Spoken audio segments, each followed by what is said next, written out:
Okay, hello again, everyone. Hello, and welcome back to the Conscious Love Show podcast. Shane Kohler here. Pleasure to be on with you today. Looking forward to jumping into today's conversation. I just completed this morning the 7-day Conscious Love Challenge, and we had a lot of fun over the last 7 days. Today was day 7. It was our last day. And we had a lot of fun. And I know some of you who listen to the podcast joined us in there. So if you're hearing this, thank you for joining us. If anybody is interested in joining our next one, you can go to inspiredloveapproach.com/challenge and you can get on the wait list to join our next one. We have a lot of fun in the challenge. We really do. It's 7 days of diving into profound tools and healing practices that are designed to create conscious love. And just finished session 7 this morning. We had an awesome group in there. We had over 250 people register, so it was fun. And we didn't have that many people finish. Of course, people always fall off as we go along. But we had fun. We had a really great time in there, and it was a great week. And now I'm excited to kind of bring some of the inspiration that I got from the challenge and from the work we've been doing over the last week and share it here with you. And in today's episode, I'm going to talk about how to learn to rely on miracles, and how to open up to a more miraculous and magical experience of life. And I was just saying, I was chatting with people here on Instagram before we get started today. I was chatting about how so many of us are living in a jaded old experience of life. So many of us are living in an experience that feels somewhat hopeless. And, we all have dreams. We all have passions, right? We all have this idea of how our life could be when we wake up in the morning and we imagine the kind of deep, conscious, committed love that we could have. Or we imagine traveling, we imagine adventure, we imagine having more vitality, more energy, more zest, more enthusiasm, more connection, deeper friendship, better conversation with the people around us. Like, we imagine these things. And I think many of us, when we take the time, and some of us are so busy and so occupied in our lives that we can't even really take the time.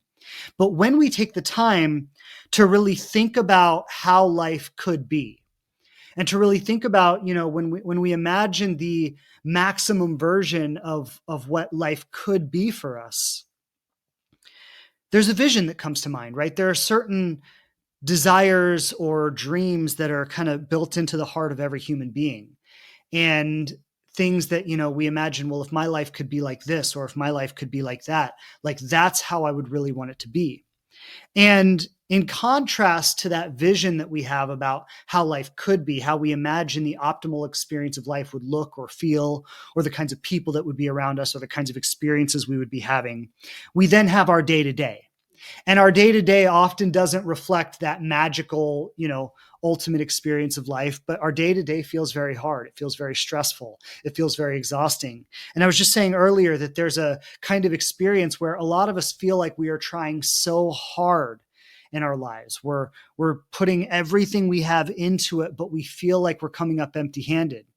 And we feel like if I could just do a little more, if I could just find the time, if I could just find the energy, then I could really turn things around. But no matter how hard we try, we don't seem to have that time or have that energy. And we're caught up in a kind of jaded feeling about life, or a kind of rat race of life. And what I want to say is that, and I've been speaking about this for the last few weeks, but it keeps coming up and I keep wanting to, kind of shed new light on it, is this idea that we're trained in fear. Right? Our entire lives, we've been trained in fear. Our consciousness has been brought up in fear. And fear is largely the determining factor of everything we do. Right? We often don't operate because we have a dream or a vision that we're pursuing, but we operate because we're afraid of what will happen if we don't do what we think we need to do. We often hold on to relationships because, the devil I know is better than the devil I don't. And even though this relationship doesn't really make me happy, well, it's better to be in this relationship than to be alone. Or even if this person isn't, showing me the kind of attention or enthusiasm or engagement that I would like to have from them, even if they're not really stepping up to the plate and, interacting in this relationship and making the kind of investment that I would really want a partner to make, it's better to hold on to them. And we fall into patterns of, what do I have to do to get them to like me? What do I have to do to get their attention? What do I have to do to impress them? What do I have to do to get the validation or the attention or the love that I'm seeking in my life? And again, so many of these decisions are coming from an identity that was built in fear. They're coming from an identity that's based in incompleteness. And what I really, as we start today's conversation, what I really want to presence for everyone is, what would life be like if you never did anything that was out of alignment with your highest truth? I just want everyone to consider that for a moment. What would your life be like if you never made a single choice that was out of alignment with your highest truth? What would your life be like if you made your choices not out of a fear of the consequence of losing someone or losing something or not having enough or not being enough, or not out of the fear of how it's going to feel if I get hurt again? But what if you lived your life as a full, authentic expression of your highest self? And I know that might even be confusing to some of you as I say that. Some of us, we're so used to living in this kind of jaded, fear-based experience of life that we don't even know what that would feel like. But there's so many things we do that are out of alignment with our highest truth. And just to give an example, like, we've been taught that it is not safe to show genuine interest in someone when we're dating them or when we're getting to know them, right? We've been taught that it's not safe to show genuine interest in someone. We've been taught that we need to play this kind of game where we try to maintain the upper hand, where we try to get them to like us more than we like them, where we try to maintain some kind of power. And most of us do not feel safe giving someone power over us. And when I say power, I want to clarify that what I mean by that. When I say giving someone power over us, I'm not saying that you subject yourself to unreasonable pain or abuse. But there's something very inviting and very beautiful and very magical that happens when we can authentically communicate to another person how we feel about them. And what happens when we do that is we invite those feelings to be returned to us. And most of us don't open up that quality of interaction in our relationships. Most of us don't open up that quality of connection in our relationships because we're too afraid of being rejected. We're too afraid of experiencing the pain of not having that feeling be reciprocated to us. And what I want to point to is that is not an authentic, vital, powerful way of operating in life. Like, what's happening, and if we just work with that example for a moment, like, we are too afraid to really express ourselves authentically in a relationship with someone else, to really be honest and authentic about how we feel, to share where we would like the relationship to go, to say what we think about someone or what we would like with them. We are afraid to express that in a relationship with someone because underneath all of the pretenses and all of the stories we tell and all of the performances we do and all of the ways that we act to pretend that we're cool and pretend that we're hot and pretend that we are, all that and everything. Underneath all of that is a sneaking suspicion where we feel that we're not enough. Underneath all of that is this sneaky little voice in the back of my mind that says, maybe nobody's ever going to want me. Maybe nobody's ever going to love me. Maybe I'm going to go on, date after date after date for the rest of my life, and everybody's going to lose interest in me, and I'm going to be left alone. And I just want you to check in as you hear this right now. If you're aware, can you feel that inside of yourself? Can you feel that part of you that is afraid that you'll never be enough? That part of you that is afraid, and maybe we could put it like this, that nobody's ever going to pick you. That you're going to try and try and try and work and work and work and come up empty-handed every time. And I know what that feels like. I've definitely been there, and I think so many of us have, right? And again, this is how we've been trained in our lives. This is what the world has taught us to believe that we are.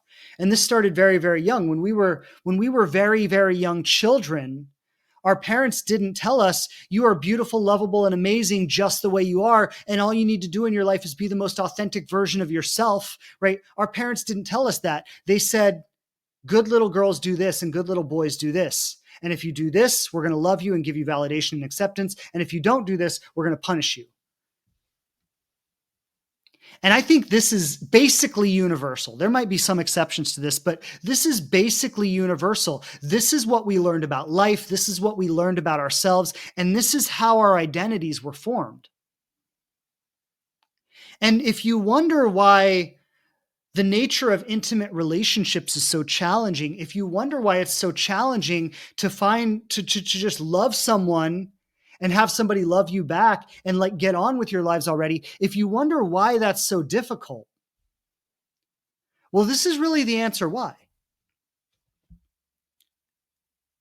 This is really the answer right here. Because we are approaching love. We are approaching our intimate relationships carrying a very, very deep wound that started a very, very long time ago. We are approaching the most vulnerable aspect of our lives. And I truly think there is no more vulnerable aspect in our lives than the nature of intimate relationships.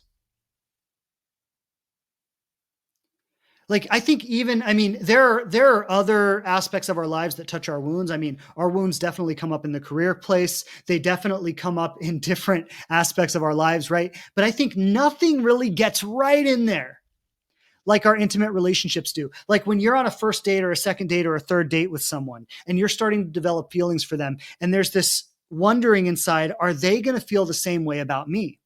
And I think a lot of us are so disconnected from ourselves that we don't even really realize how deeply that is touching us, because this pain goes back so far, and it's touching such a deep, vulnerable place inside of us that often we don't even allow ourselves to acknowledge how deeply that's touching us.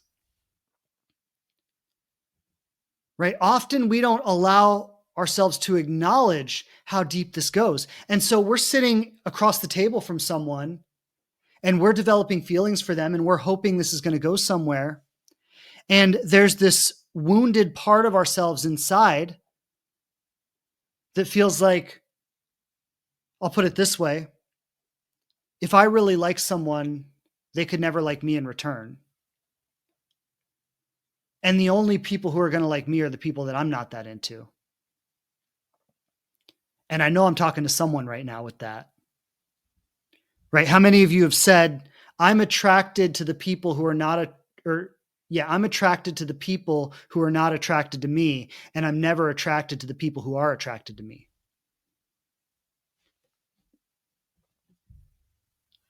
Right? Like, this is almost a universal experience. Of course, there are people who have found ways to break through that, and I'm going to talk a little bit about that today. But you see, there's something that happens, and if I just talk about that dynamic for a moment, there's something that happens when we're carrying this wound, this fear that, again, goes all the way back to when I was a little boy or a little girl. And maybe I wanted to be an artist, and my mom told me, you can't make a living being an artist, you need to be a doctor. That's a really obvious example. That's a really stereotypical example. But what I'm getting at here is throughout our lives, we have received these constant and continuous impressions that who I am and what I am in my soul, in my heart, is not enough. And I need to be something other than that to be successful and loved and approved of in the world. This has been systematically trained into every single human being. And so when you're sitting at that table across from that person, the subconscious thought in the back of your mind, especially if you really like them, is that, well, they could never like me in return. Because I've been taught at every stage of my life that who I am is not enough. And so to think that as an adult, after I've been living in this belief system for 30 or 40 or 50 years, to think that I would sit across the table from somebody and they would actually see me and they would actually love me for who I am without me putting on some kind of pretense, without me doing something to impress them, without me trying to be more than I actually am to get that love and approval, that seems too good to be true.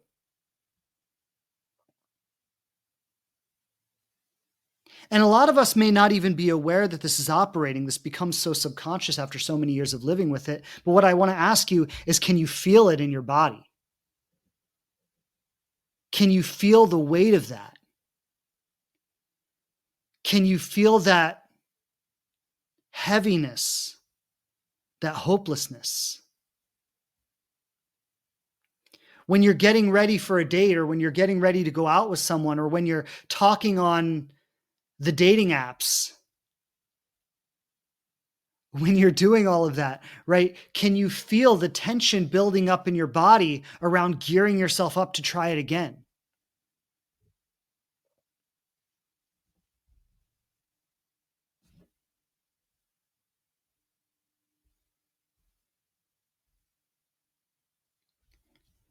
And what do you think that's about? Where do you think that's coming from? It's not coming from nowhere.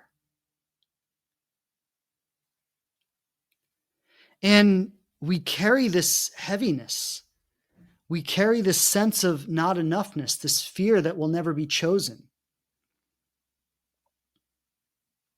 I was talking about the dynamic of I'm never attracted to the people who are attracted to me, and I'm always attracted to the people who aren't.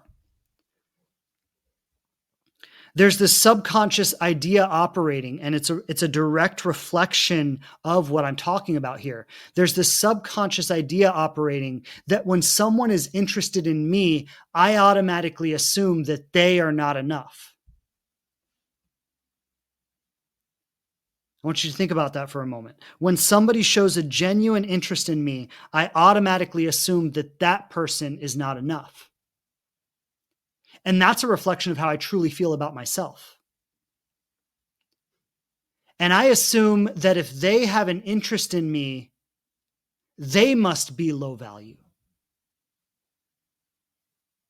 Because if they were high value, they wouldn't want little old me.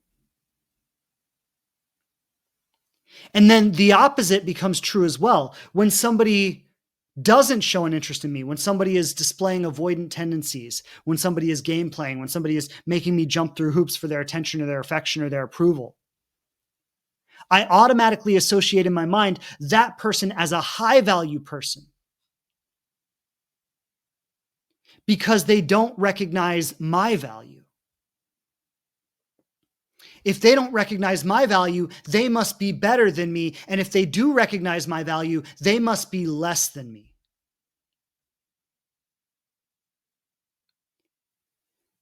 This is an automatic, unconscious assumption that is incredibly pervasive in our intimate relationships. And it's coming from a deep fear inside, often a repressed fear, that I am not enough. Again, that's an identity that has been trained into me throughout my entire life. It's an identity that has been given to me often by my parents, by my teachers, by the kids at school who bullied me, by my first young relationships, by my older relationships, by the people who rejected me. And we've all had different ways of overcompensating for this, but what we've done is we've developed strategies for surviving. Rather than expressing the truth and the completeness of my authenticity, I've developed strategies to survive these dynamics. And I want to talk about a few of those today. One of them is to be in control. So if I remain in control of the situations, if I maintain the upper hand in the relationship, if I never let somebody think that I like them more than they like me, if I play these games where I don't text or I don't call or I don't reach out, and I make them kind of jump through hoops and do all the work. And if I can maintain this upper hand of control, and I can keep myself safe behind this wall of control, the vulnerable parts of me will never be exposed. I will never be hurt.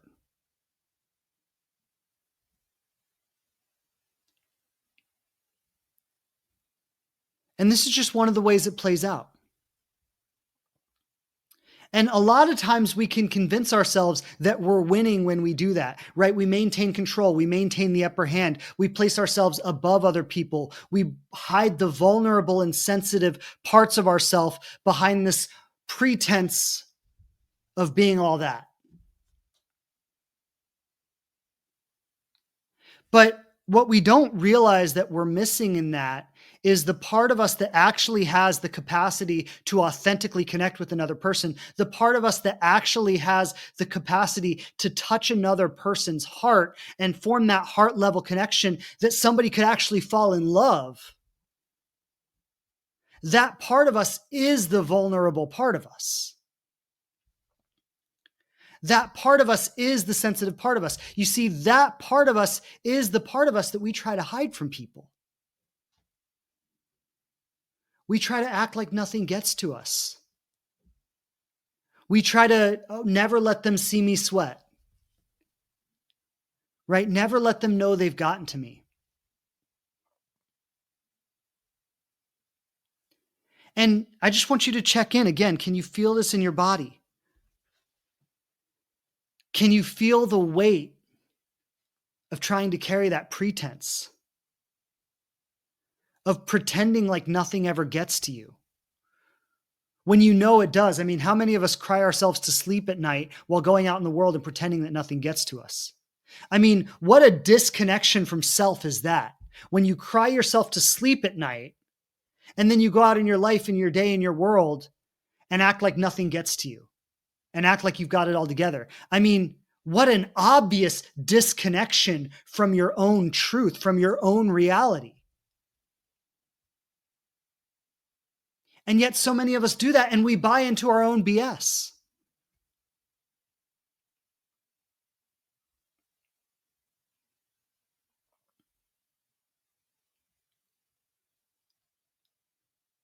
And it's all about protecting ourselves from pain. And this is what we were just looking at, one of the big elements of the 7-day Conscious Love Challenge, and something that, in the Inspired Love program, when I work with my clients, I've seen this become such a theme for people, is the idea that I'm okay no matter what, that I don't have to protect myself from pain. Pain is a part of life. Pain is a part of the human experience. There's no avoiding it. You can experience your pain in isolation when you cry yourself to sleep at night and you can hide it from the world. Or you can be authentic and real with people that I'm a real human being, that I have dreams, that I have desires, that I have attachments, that I have feelings, that I am sensitive, that I do want love. See, you can hide that and never reveal that and never let anyone see that, or you can be somebody who has that available to yourself and available to other people. And when you become truly available to yourself, you actually become truly available to other people.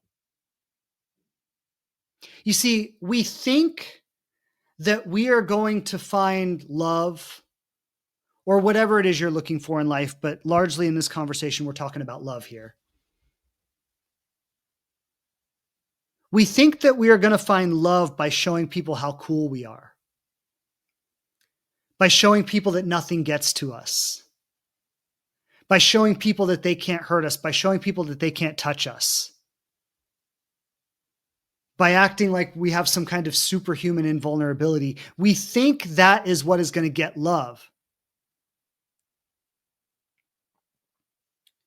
But when we are emotionally unavailable like that, we are actually unavailable, or this is what I'm trying to say. When we are emotionally unavailable like that, we are actually bringing forth the unavailability of other people. When we are not in a place where we can show our authenticity and our vulnerability, we are inviting other people to interact with us on that same level.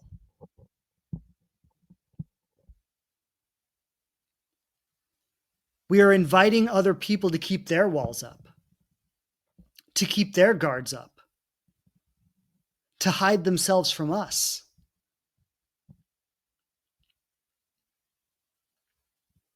You see, that thing that we want to experience from other people, we've got to be willing to bring it first. And the obvious question is, well, when I bring it and it's not returned to me, that hurts. That feels like a rejection. I don't want to experience that. Why would I want to experience that? And this is what I want you to realize. You're experiencing it already anyway. When you cry yourself to sleep at night, when you're living with that constant loneliness, when you're living with that disconnection from self, you're experiencing it all the time anyway. You're just not letting other people in on what you experience. You see, there's no avoiding the pain in life.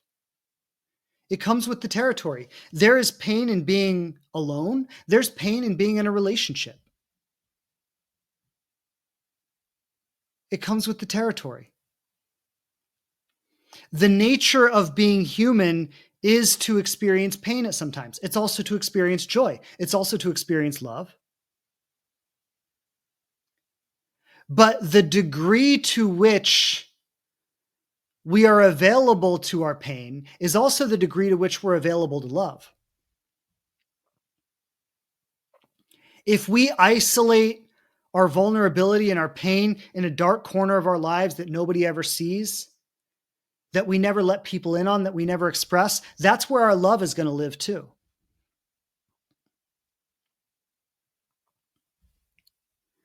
And there's a beautiful kind of courage, and there's a beautiful transformation that happens when we start to recognize that I can be emotionally available all the time. Now, that doesn't mean I don't have boundaries. That doesn't mean I don't have certain limits where I say, okay, I've been dating this person for a few months now, and they haven't shown any real effort, and they're being quite avoidant or quite distant, and they're not engaging in the relationship. And so I'm just gonna take a step back, and I'm going to say maybe this relationship has run its course, and I'm not going to keep pursuing and keep trying. Of course, we have certain limits. Of course, we have certain boundaries. I would never agree with just letting someone walk all over you, but that's a difference than being guarded. Something magical happened for me in my life when I got the courage to just start telling people how I felt and what I wanted in the relationship. Just to start saying, hey, I really like you. I've really enjoyed the time we spent together. I would like to see this go somewhere. Something really magical happened for me when I realized that I was worthy of expressing that.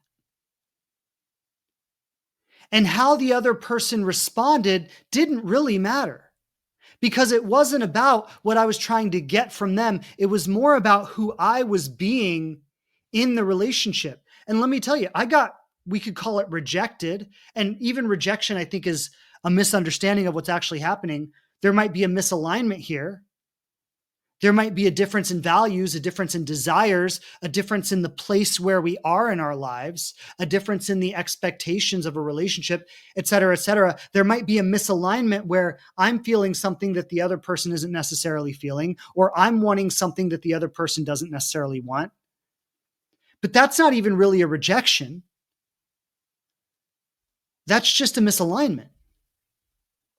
And it was really powerful for me to realize that I was worthy enough to express my authenticity with people, and to recognize that if there was a misalignment in the values and the desires and the interest and the place we were in our lives, that was okay, that wasn't something I had to take personally, that I didn't have to make that mean something about myself or my worthiness. And then, of course, there would be some sadness, there would be some disappointment, especially if the relationship was longer rather than shorter. If it happens a year in, it's definitely more painful than if it happens a few months in. But even if it happens a few months in, it's still painful.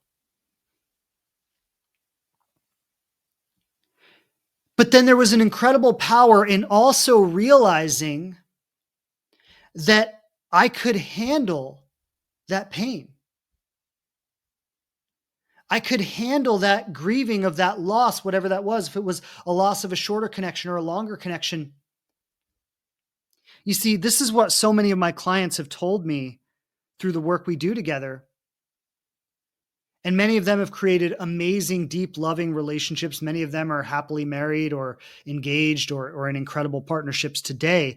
But what so many of them have told me, regardless of the external results that they've created, which are really just a side effect of the internal state that we get to. But one of the greatest gifts that has come as a result of my work with people is they say, I now realize that I am okay no matter what. So simple, such a simple idea, but revolutionary when you can actually embody that. Right? Such a simple idea, but the embodiment of it changes everything. I'm okay if someone stays. I'm okay if someone goes. And see, here's the magic that happens. And I want to talk today about magic and miracles and really how to live in a more miraculous experience of life. Because here's the magic that happens. When you no longer need so much from other people start to want more from you. Like, I think everybody knows how it feels when you're on a date with someone or when you're getting to know someone and they kind of need the relationship, right? Like there's something in them that's like, please, and they don't say this, of course. They try to act cool. They try to act like they have it all together, but you can feel this, right? You can feel it when someone's engaging with you and what they're expressing, not in their words, but in the way they are and the energy they bring. You can feel it where they're like, please want me. Because if you want me, I will feel like I'm enough. And man, that's a lot of pressure to put on someone, right? It's a lot of pressure to put on someone to want them to provide your sense of worthiness for you. And so many, like when we start talking about moving a relationship towards commitment, when we start talking about like, hey, I really like what we're doing here. I would like to see this go to the next level. I would like to have a real partnership. How do you feel about that? Most of what people experience as pressure is not the idea of making a commitment, but it's the weird energy that people bring behind that idea, right? When someone's asking you for a commitment, it's not like, hey, this is what I'm looking for in my life. You seem like a really awesome person. I've really enjoyed the time we've spent together. If you're looking for the same kind of things in your life, maybe we could look at building this together from a very neutral place. That is not experienced by people as pressure. This is how people experience pressure. People experience pressure when it's like, I really like you. And I don't meet people like you very often. And when I meet someone like you, it really means a lot to me because I I feel like it's rare that I like someone and they actually like me back. And so I really, really need this to work out. And if this doesn't work out, I'm really going to feel like there's something wrong with me and that I'm not lovable because you don't love me. And so I really, really would like a commitment with you because that's going to validate some part of myself that I feel is empty or lacking. And so what do you think? Can we have a relationship? Like that is what people experience as pressure. And what I want to say is the words that you use are not important. Both people might use the exact same words. It's the energy that you bring behind it. And we can feel that. And the less you need from other people, the more other people want with you. You know, I can't tell you how many clients I've worked with who had a certain type and that type was kind of toxic, right? Like a common pattern of this is where the anxious person would chase the avoidant type, right? And this is a dynamic we see a lot. And this is based in our childhood wounding, right? And it's something that plays out throughout our lives. And I don't want to get into all that right now. But it's a very common pattern where the anxious type would chase the avoidant type. And I've worked with some people who are anxious types. And they've spent years chasing these avoidant types. They've spent years chasing these unavailable types.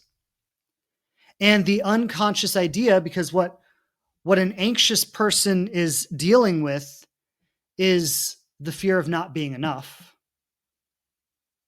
right? And that's what they learned in childhood. The inconsistency of their childhood made them feel unstable in themselves. The inconsistency of their childhood made them feel that they were not enough, and they got caught up in trying to prove their worthiness to their parents and prove their worthiness to their peers. And then as adults, this just plays out in our adult relationships, and we try to prove our worthiness. And so what somebody who has been oriented in that way based on their childhood wounding is going to do is they are going to find someone that they need to prove themselves to. But my whole point in saying this is I can't tell you how many people that once they start to learn how to face their own fear and their own pain, and they start to recognize what I was talking about earlier, where it's like, I'm okay no matter what. Because the worst thing that could possibly happen here is I could experience some pain. And the beautiful thing about healing work is you learn how to deal with pain. You learn to not be so afraid of it anymore.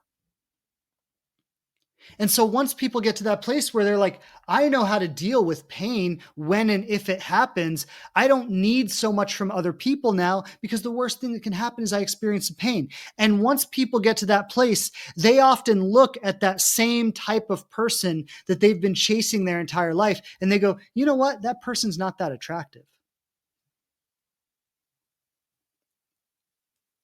They're like, you know what? That person just really doesn't do it for me anymore. It's a really interesting thing to observe because what we don't realize is the only reason we've been attracted to that person or that type of person for so long is because we were reenacting a painful pattern from our past.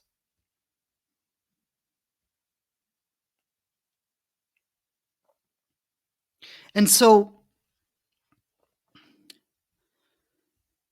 I want to talk a little bit about, as I said earlier, how to rely on miracles. How to embrace this kind of magical essence of life where we don't have to try so hard. We don't have to fight so hard. We don't have to prove ourselves. There's an effortless nature. And the word I want to use here is the word surrender. Or another word very closely related would be acceptance. So it's an acceptance of myself as I am, and a surrender to all of the things that are happening in my life. Now, I want you to just think about that for a moment. The acceptance of yourself as you are, right? So you're not trying to be more than you are. You're not trying to prove yourself to anyone. You're not trying to get your worthiness validated through your relationships. You don't need someone to like you or want you. There's an acceptance of myself in that I recognize that I'm enough. There is no relationship, there is no job title, there is nothing that could add anything to me. I recognize that I am enough here and now in the present moment as I am. And yes, part of my completeness is a dynamic range of emotions, right? So, in the completeness of who I am, in the fullness of who I am, sometimes I experience joy, sometimes I experience sadness. Sometimes I experience gratitude, sometimes I experience disappointment. And I have the graceful ability to move through these different emotional states without internalizing any of it as a part of my identity. Right? Oh, I was dating someone. I got excited about it. I thought it was going to go somewhere. They felt differently about it. They didn't feel the same way I did. I experienced sadness and disappointment. And I can move through that emotional state without internalizing that as a definition of who I am. That's a kind of power that most people are completely out of touch with. Most of us internalize our experiences as a reflection of who we are.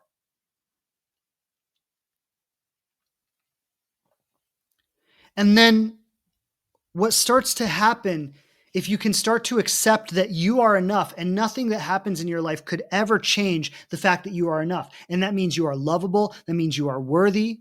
That means you are talented. That means you are gifted. That means you are fun. That means you are likable. That means that, like, whatever qualities that you can recognize in another person as things that you would like to emulate,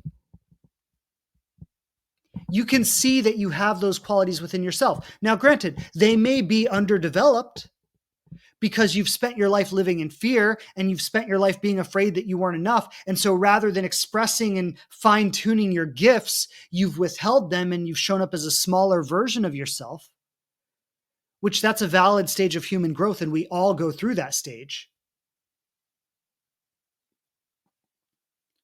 But you start to recognize that everything that you might admire or emulate or look up to in another person is actually within you. You couldn't see it in another person if you didn't. And so now the game starts to shift, because now the game, it's no longer about me needing to get something from someone else, me needing to be liked by other people, me needing their approval or their validation or etc.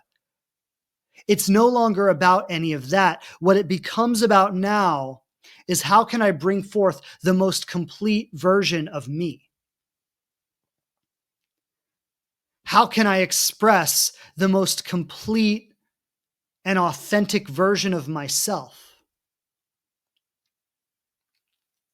And this is where we start to recognize all of the incredible qualities that are within us. The humor, the joy, the fun, the capacity for connection, the raw authenticity and vulnerability, the ability to touch someone's heart and connect with them on a heart level. You see, when we start to learn to relate in this way, without fear, without shame, without trying to guard the part of ourselves that feels unworthy, when we start to learn how to relate in this way with other people, we are actually creating an environment in our relationships where someone could actually fall in love with us and we could actually fall in love with them too.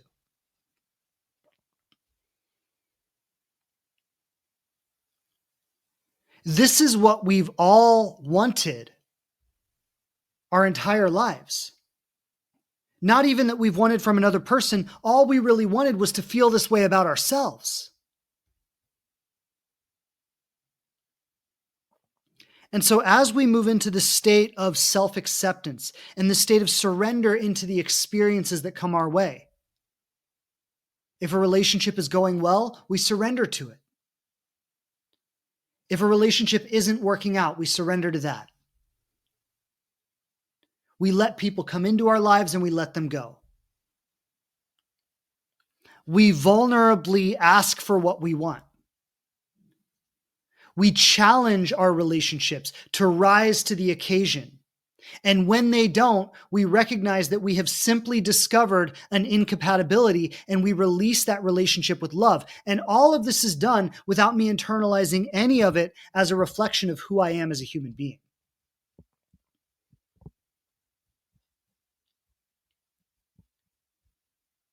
And then what begins to happen is miracles start to happen in our lives. You start to see things that you never saw before. You start to form the kinds of connections that you never used to have. You start to see yourself doing and saying things that you would have never had the courage to do before. You see, and what had happened was this fear-based identity that you had developed throughout your life, through all these experiences that you've been through, had created like a foggy cloud over the authentic human being that you are. And it had caused you to believe in a smaller version of yourself. You see, it had caused you to buy into a smaller identity.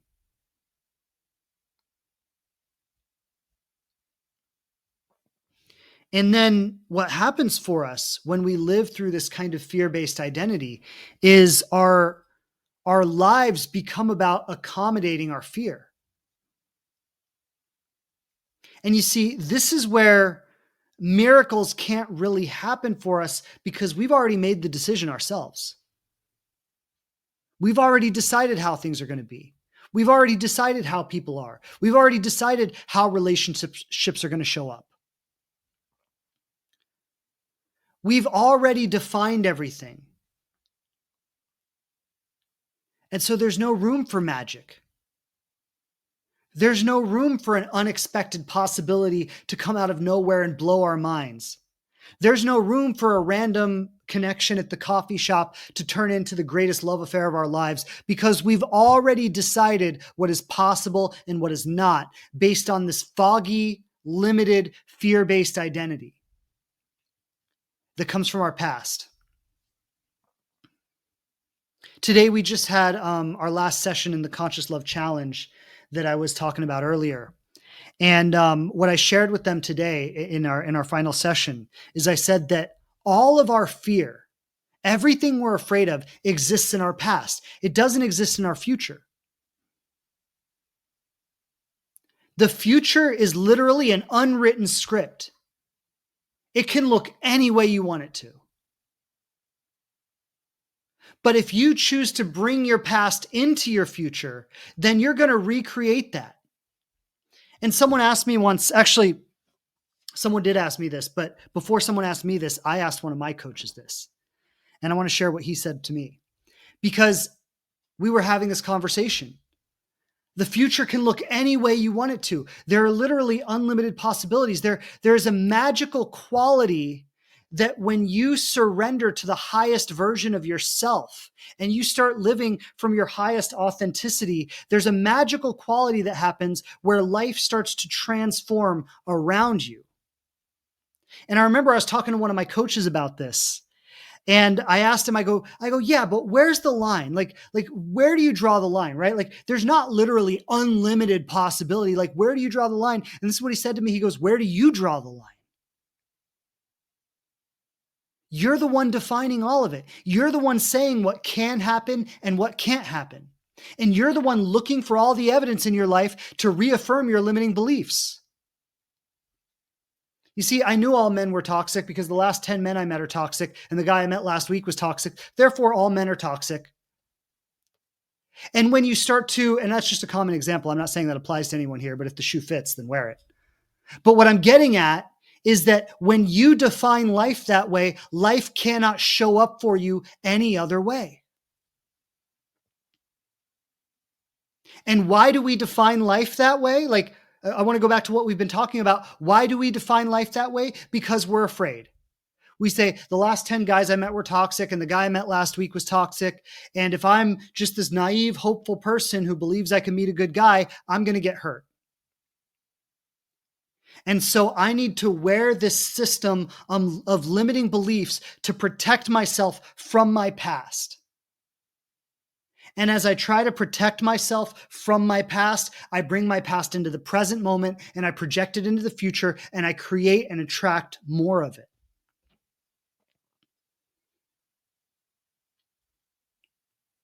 And there's no room for miracles. There's no room for magic. There's no room for the higher essence of life to step in and show you a greater possibility because you've already said how it's going to be. You've already defined it. And because you've decided how it's going to be, because you've decided that the future is limited, because you've decided that there's not a lot of possibility, because you've decided that, you now have to live in a consistent state of protection against the shitty future that you think is going to happen. And so your authenticity and your vitality and your energy and your aliveness, it's all killed.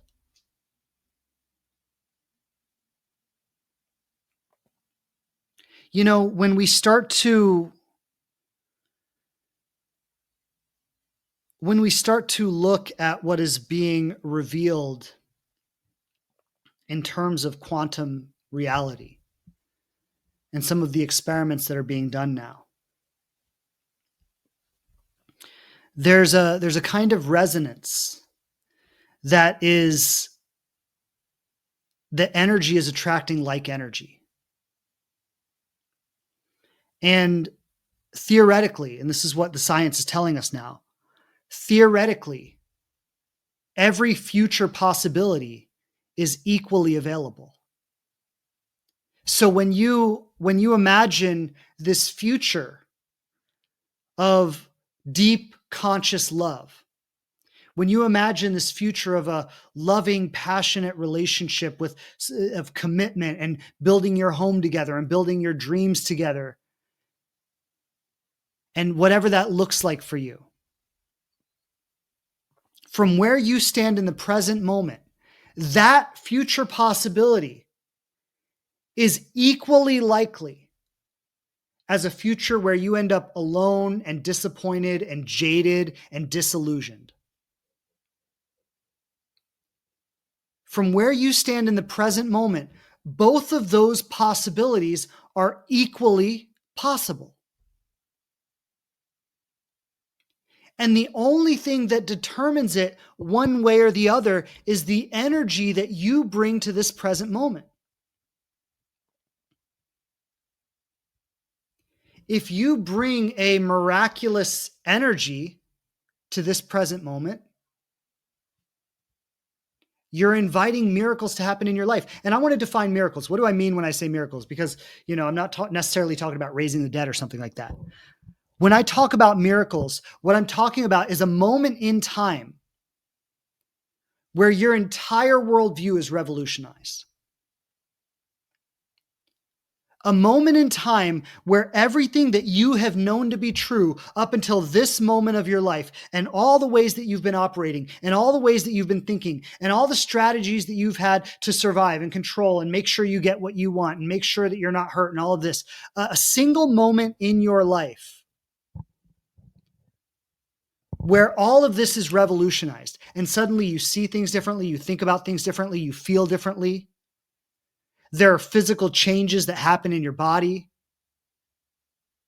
Sometimes pain and illness that you've carried for years disappears.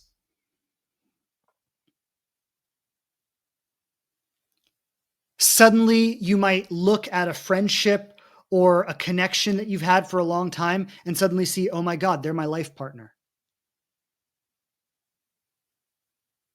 Or you might meet someone in a coffee shop and have a sudden burst of inspiration that I need to talk to that person. And then when you do, you find out they're the love of your life. Or maybe they're the brother of the love of your life.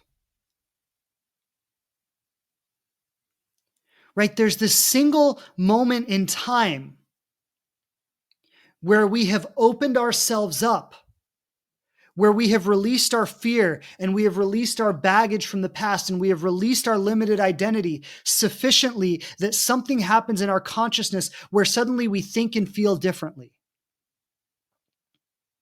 Suddenly we can imagine possibilities for ourselves that didn't exist before.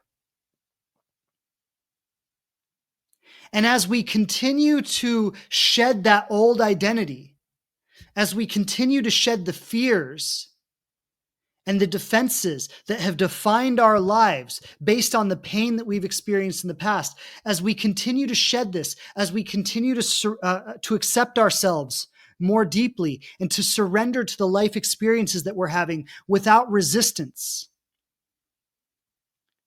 the miracles start to happen more and more and more. And this is what's beautiful, is you don't have to do this perfectly. You see, the miracles will show up wherever there's an opening for it. Wherever you release your resistance just enough to say, you know what, I could be open to something happening. And when you just open that window just enough where you're not defining things so concretely that you know how it is and you know how it's going to be and you can't trust people because of blah, blah, blah. If you open up just enough, that miracle will meet you there.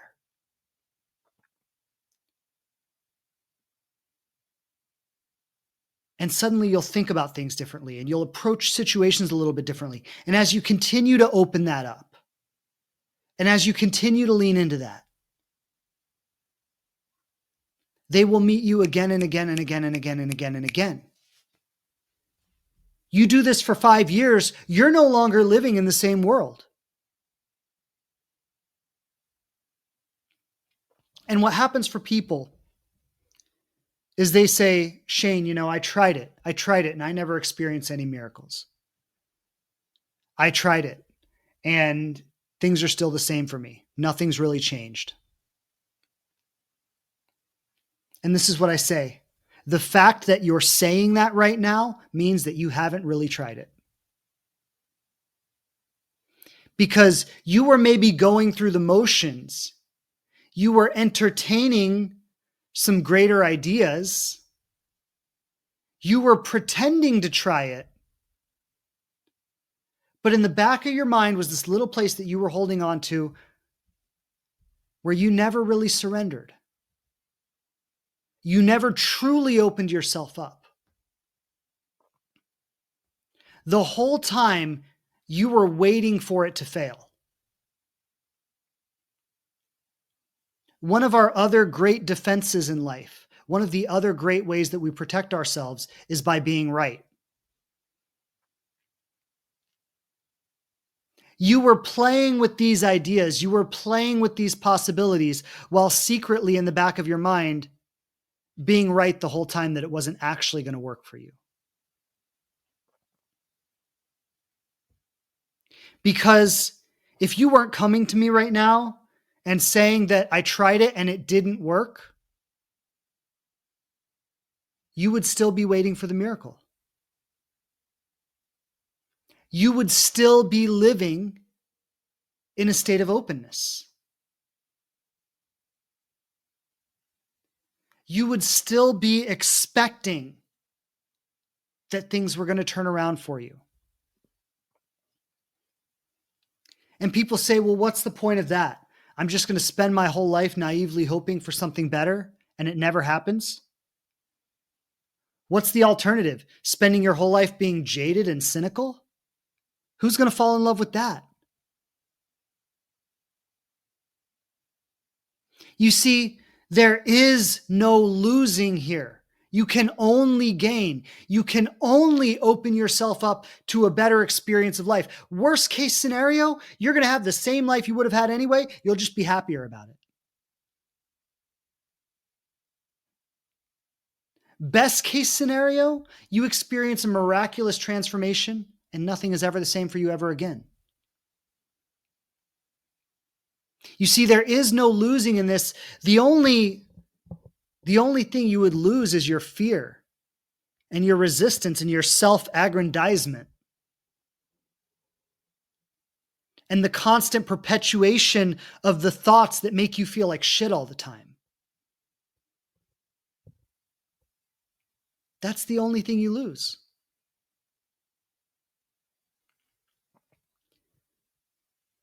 And I want to bring it back to this because the fear-based world that we have been brought up in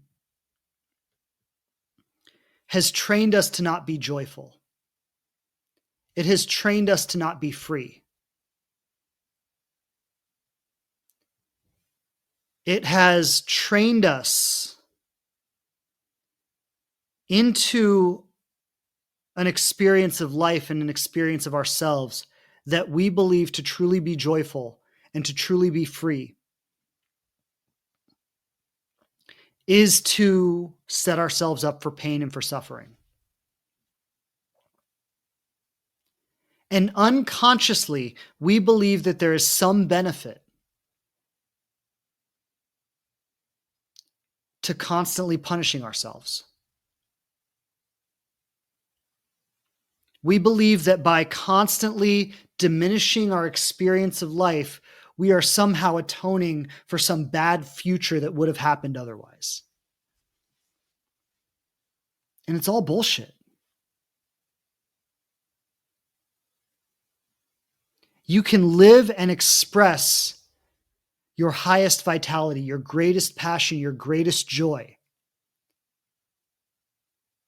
And the only thing that can possibly happen as a result of that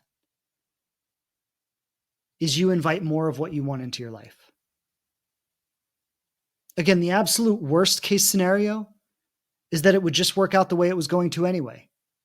You're just happier about it. But I've witnessed enough miracles in my personal life and in the lives of others to know that when we truly surrender, we truly open ourselves up,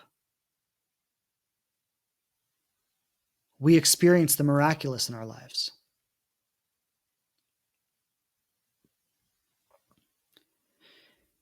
And so I want to leave you with that idea today, that from this point in time where you stand right now, as you look to the future and you imagine the greatest potential that your future could possibly hold, and you imagine the worst possible scenario that your future could possibly hold, you end up deeply in love with lots of abundance, with feeling passionate and vital and joyful, or you end up alone and hopeless and despair. From this moment in time where you stand and you look to the future, both of those possibilities are equally possible. They are equally possible. There's no reason that one is more likely to happen than the other. And the only thing that determines one or the other is the energy that you choose to bring to this moment and the next moment and the next moment and the next moment and the next moment. So are you going to let this moment right now that you're in today, are you going to let this moment be defined by all the painful things that you've experienced in your past? Or are you going to let this moment right here today be defined by a dream you have for your future?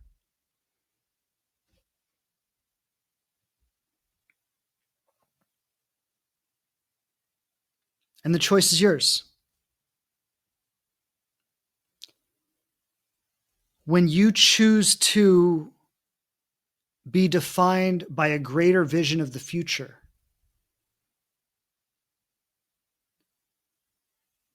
what starts to happen is miracles start to take place in your life.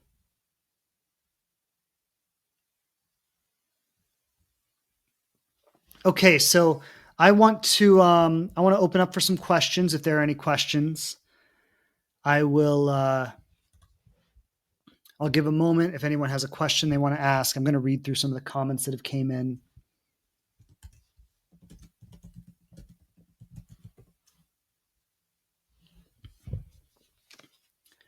I see this comment from Casey. She says, "I'm trying to be open to the possibility that I might end up alone, but happy. I want to be happy no matter what." And I think that's beautiful, Casey. And I think there needs to be in this part of, how do I want to say this? Part of manifesting something is the willingness to hold the possibility that it might not happen. I think that is true. And what that does psychologically is it frees you up from attachment,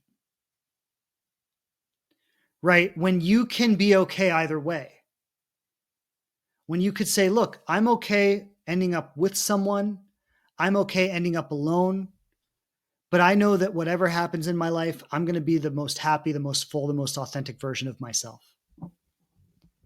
Right? When you can hold both of those possibilities and feel equally okay with both of them, what happens is you get free of attachment. And that's really important, because as long as you're attached to something, the monkey that's on your back is the fear that it's not going to happen, right? If you're like, I need this to happen. If it doesn't happen, I will not be okay. Then what's on your back is always the fear that it's not going to happen. And you're always running from something and you're never really free. So psychologically, being willing to accept both outcomes is an important step. And I'm glad that you brought that up, because that is an important step. But what I want to say is, when you truly live in a state of acceptance, and again, that is the willingness to accept all outcomes, what you are attracting to you is the greatest expression of your life. And so if that greatest expression is in partnership, you will have a partner.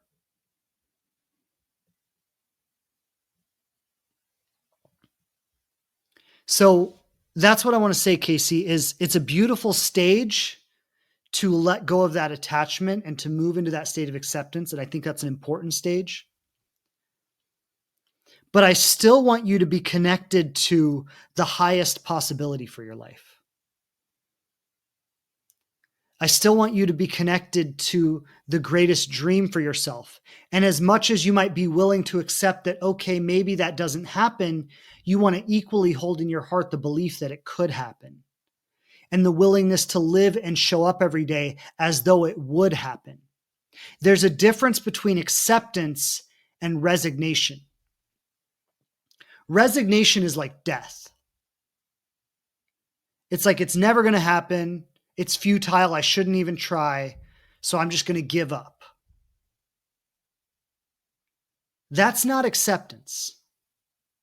Acceptance fills you with energy. It fills you with hope. It fills you with possibility. Resignation is like giving up and dying. So while it's important to really accept all possible outcomes, I don't want you to resign into, it's never going to happen for me. Fuck it. Why even try? Beautiful. Yeah, I see you saying I'll hold a place for that too. Beautiful. That's important, right? Hold that place. Believe that. Show up every day as though that is what's in your future, while also balancing that, if that didn't happen, I know I would be okay. But I'm not going to live into that. I'm not going to live into the idea that it's never going to happen.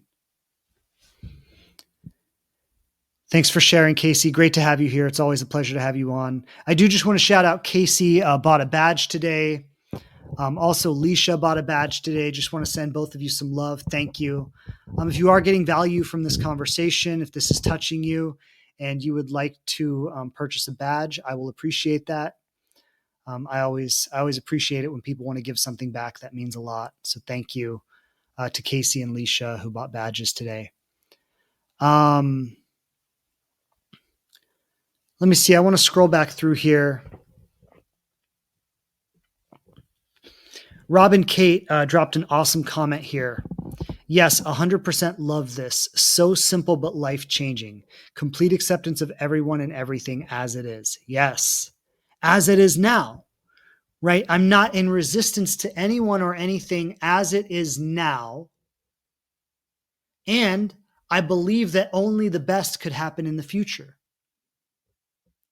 And that doesn't mean there won't be challenges along the way. Often the road to our greatest life is filled with challenges, right? You can't get discouraged by the challenges. You accept the challenges as they are in every moment.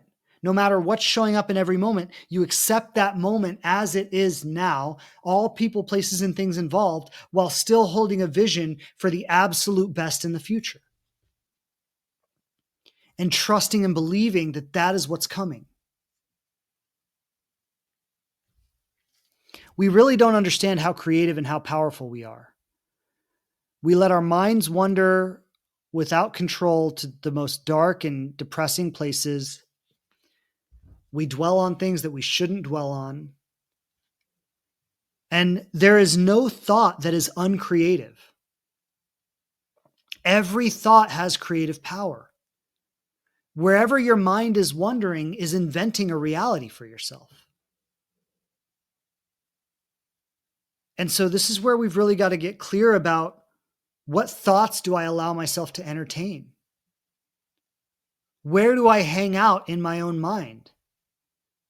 Am I always assuming that the worst is going to happen, or am I always assuming that the best is going to happen? And this is a kind of discipline. It's not easy. The world is full of dark images. You turn on the news, you get involved in politics. I mean, the world is full of dark images. The world is constantly trying to convince you that you are not enough. It takes a strong person to hold a powerful and beautiful vision of the future in this world. And that's why most people don't do it. It's a kind of mental weakness. It's giving in to the influence that is all around us. But every one of us who does do it becomes a demonstration of what's possible.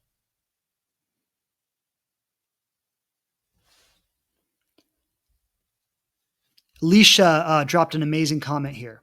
It still blows my mind how many people I inspired by showing my grief. I saw the toughest ones get rid of their armor. If that isn't a miracle, I don't know what is. Exactly. That's exactly what I'm talking about. You see, we think we have to hide our authenticity from people. We think we can't show people what's truly going on for us. And we all live in isolation, putting on this fake mask when we go out in the world. And it's like, oh, you buy my bullshit and I'll buy your bullshit, and we'll call that a relationship. But what you're speaking to here, Leisha, is the ability to penetrate someone's heart with your own vulnerability. That's a superpower. That is a miracle. Right? You saw the toughest ones get rid of their armor, right? When you express that in life, you give people permission to express that part of themselves. And a lot of us say, I'll only be vulnerable when I know it's going to work out for me. Well, hey, that's not vulnerable. If you're only vulnerable when you know it's going to work out, that's not vulnerable because you know it's going to work out. Being vulnerable is when you don't know how it's going to work out and you do it anyway. That is what the world needs more of. The world needs more people who are courageous enough to be vulnerable, not knowing how it's going to work out. More people who are available to their own vulnerability. Because that's what gives others permission to be available to that. And that's how we heal the world.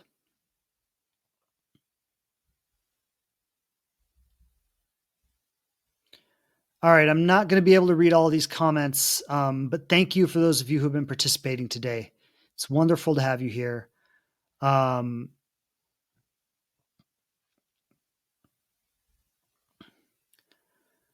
let me see if we have any questions.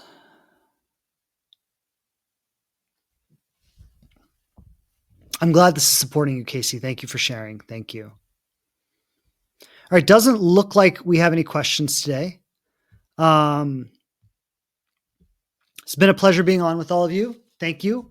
I always look forward to this jumping on here. For those of you who maybe joined in recently or did not catch the full episode, this is the Conscious Love Show podcast. I live stream here Tuesdays at 12 p.m. Eastern time, and then you can catch all the episodes on the podcast. If you want info on that, just DM me the word podcast and I'll send you the link. If you, or you can just look it up. It's called the Conscious Love Show. You can find it on all major podcast platforms. If you're just jumping on, we're wrapping up now, but thank you. Yes, Queen Consciousness. That's what I'm saying. So every Tuesday when I'm on here, what I'm doing is I'm live streaming my podcast. So all of these episodes you can listen to on the Conscious Love Show. You can find that on all major podcast platforms. If you want the direct link, just send me a DM and I'll send that to you. But I know not everybody can get all the info, but I want to make that very clear. I know not everybody can tune in live with me for an hour and a half on Tuesdays, but what I really want you to do is make sure you subscribe to the podcast. That way you can catch all the episodes. Everything I do here, I upload onto the podcast. You can listen to it in your car, on your runs, wherever you listen to it. All right.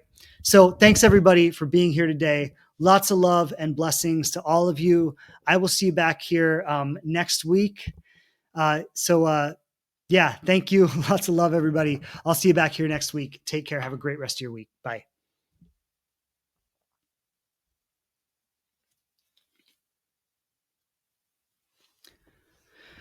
Okay, so I just want to thank everybody for being on with me today. Always a pleasure being with you. I hope you can take this message into your life and apply it in a way that allows you to experience more miracles and that allows you to open up more aliveness and vitality and passion and joy in your life and ultimately attract everything that you want and deserve to have. So thank you so much for being with me today. Sending you so much love, and I'll see you back here next week. Take care.